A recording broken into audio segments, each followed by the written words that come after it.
গাজীপুরের কাপাসিয়ায় নিজ বাড়িতে একই পরিবারের ৫ সদস্যকে গলা কেটে হত্যার এক নৃশংস ঘটনা ঘটেছে।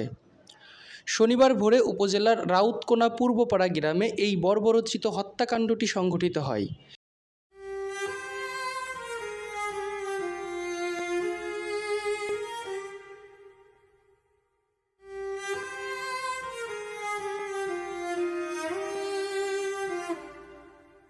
নিহতদের মধ্যে ৩ শিশু ও ১ নারী রয়েছেন। নিহতরা হলেন ওই বাড়ির গৃহকর্তা ফোরকান মিয়ার স্ত্রী শারমিন ৩২, শ্যালক রসুল ২২ এবং ফোরকানের ৩ মেয়ে মিম ১৪, হাবিবা ১০ ও ফারিয়া ২। নিহত শারমিন ও তার পরিবার রাউতকানা গ্রামের সিঙ্গাপুর প্রবাসী মনির হোসেনের বাড়িতে ভাড়া থাকতেন।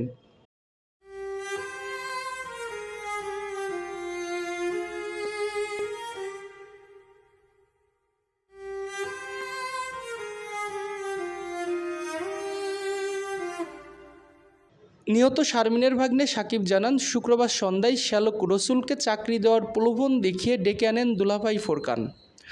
রাতে খাওয়া দাওয়া শেষ করে সবাই ঘুমিয়ে পড়লে গভীর রাতে ফোরকান তার স্ত্রী, শ্যালক এবং ৩ শিশু কন্যাকে অত্যন্ত নির্মমভাবে গলা কেটে হত্যা করেন।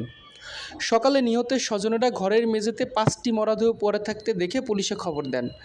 ঘটনার পর থেকেই অভিযুক্ত গৃহকর্তা ফোরকান মিয়া পলাতক রয়েছেন।